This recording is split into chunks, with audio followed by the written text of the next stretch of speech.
Welcome to our continuing series, Questions and Answers, from the works of Sri Aurobindo and the Mother, Part 20, on Seeking. From Sri Aurobindo's Thoughts and Glimpses. Man seeks at first blindly, and does not even know that he is seeking his divine self. Question to the Mother. How is it that one seeks something without knowing that he is seeking? Mother. There are so many things you think, you feel, you will, and even you do without knowing it. Are you fully conscious of yourself and of all that is happening in you? Not at all. If, for example, all on a sudden, without your expecting it, I asked you, "What are you thinking of?" your answer 99 times out of 100 would be, "I don't know." And if I put you in the same way another question like that, "What do you want?" you would say also, "I don't know at all." And "What do you feel?" "I don't know."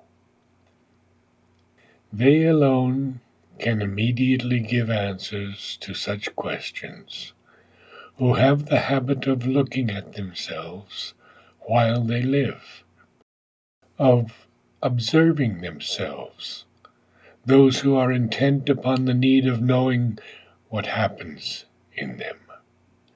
In some circumstances of life, you are absorbed in what you feel, in what you think, in what you will, and then you can say, "Yes, I want this, I think that, I feel that." But these are only moments of life, not the whole time. To seek what one truly is, to seek why one is upon earth, what is the essential reason for physical existence, for the presence here below, for this formation. The vast majority of people live without even putting to themselves any such question. It is only a small elite who are interested in putting the question.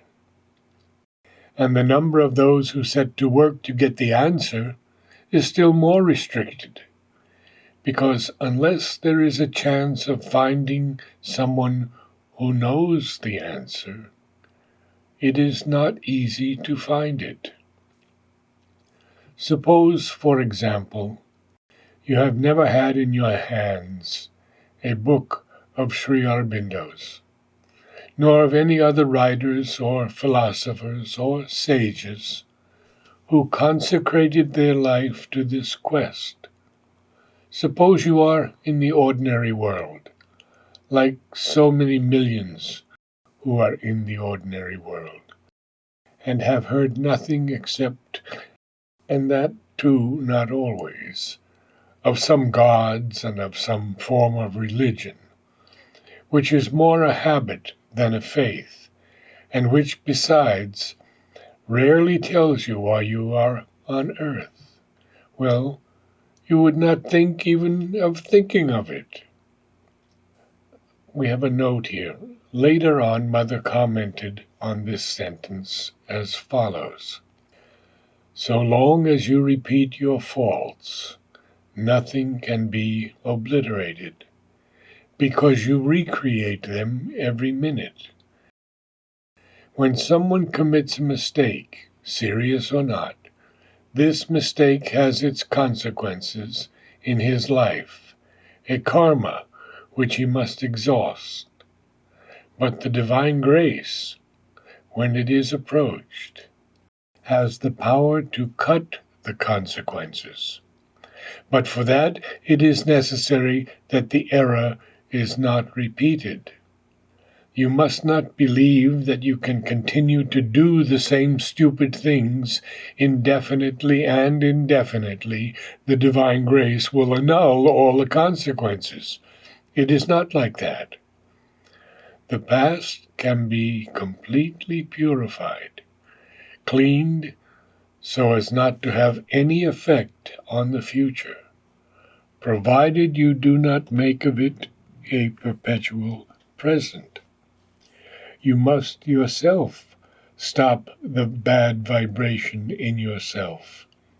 You must not reproduce indefinitely the same vibration. End quote. You live from day to day through everyday circumstances. When you are young, you think of playing, eating, and a little later, learning. Afterwards, you think of all the circumstances of life. But to stand face to face with the problem and tell yourself, but why, after all, am I here? How many do that? For some, the idea comes only when they are in front of a catastrophe, when they see someone dying whom they love, or when they are placed in particularly painful and difficult situations. Then they turn back upon themselves, parentheses, if they are sufficiently intelligent, end parentheses, and ask, but what is this tragedy that we live? What is the use of it? What is its purpose? Only at such a moment you begin to seek, to ask. And only it is much later, when you have learnt that you have a divine self, that you look about to know it.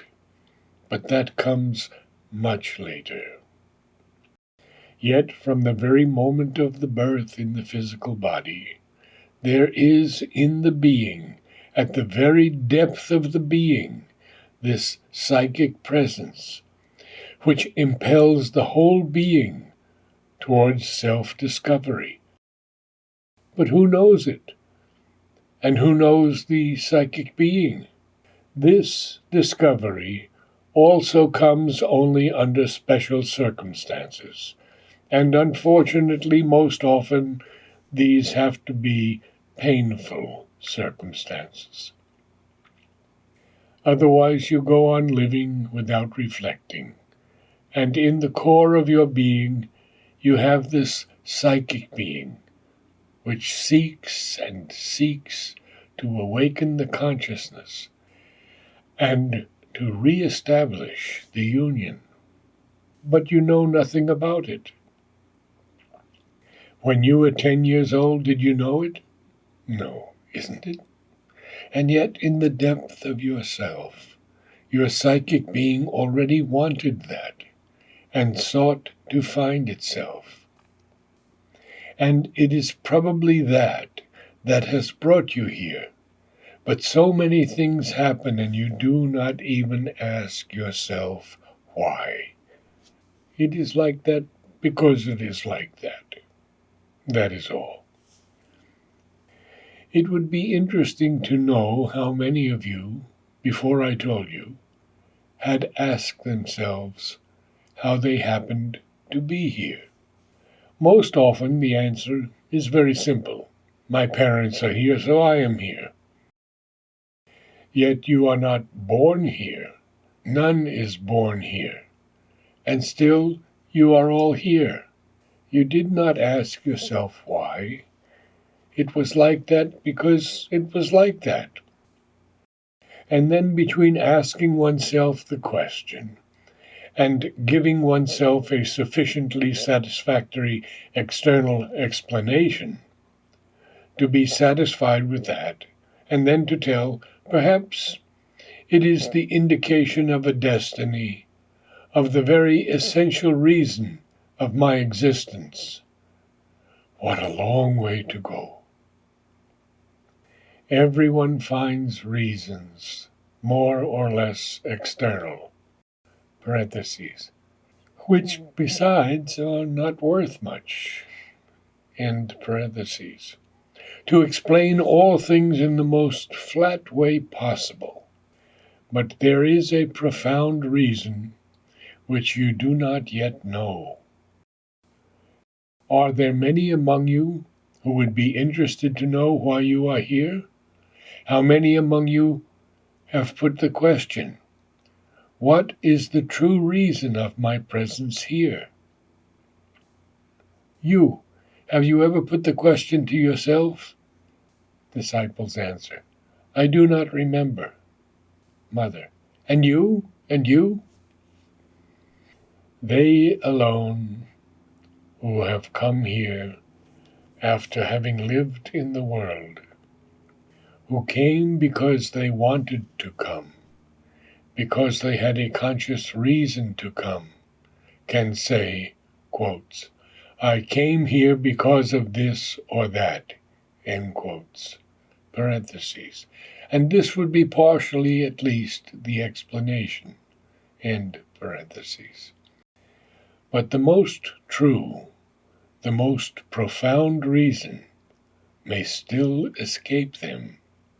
That is to say, the special thing each one has to realize in the work, to know that one must have already passed many steps on the way.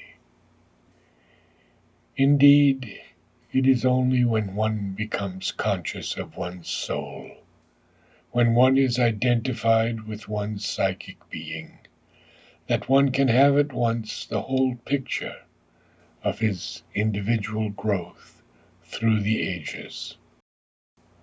Then one begins to know, not before. Then I guarantee that the thing becomes very interesting. That changes the position in life. There is such a great difference between feeling vaguely, having a groping impression of something, of a force, of a movement, of an attraction, of an impulsion that pushes you in life, parentheses, but that is yet so vague, so uncertain, so clouded, end parentheses. Such a difference between that and having a clear vision, an exact perception, a total understanding of the sense of one's life. It is only at that moment that one can follow the thread of one's destiny and perceive clearly the goal and the way to reach it. But that happens through successive inner awakenings, like doors that open all on a sudden, on new horizons. Verily, a new birth in a truer, deeper, and more durable consciousness. Till then, you live in a cloud, groping under the weight of a destiny which at times crushes you and gives you the feeling that it is built up in a certain way and you can do nothing. You are under the load of your life, a load that weighs heavy and forces you to crawl upon earth, instead of lifting you up and making you see all the threads, the linking threads that join all things together in a single progressive movement towards a realization that becomes clear. You must get out of this semi-consciousness, which is generally considered as altogether natural.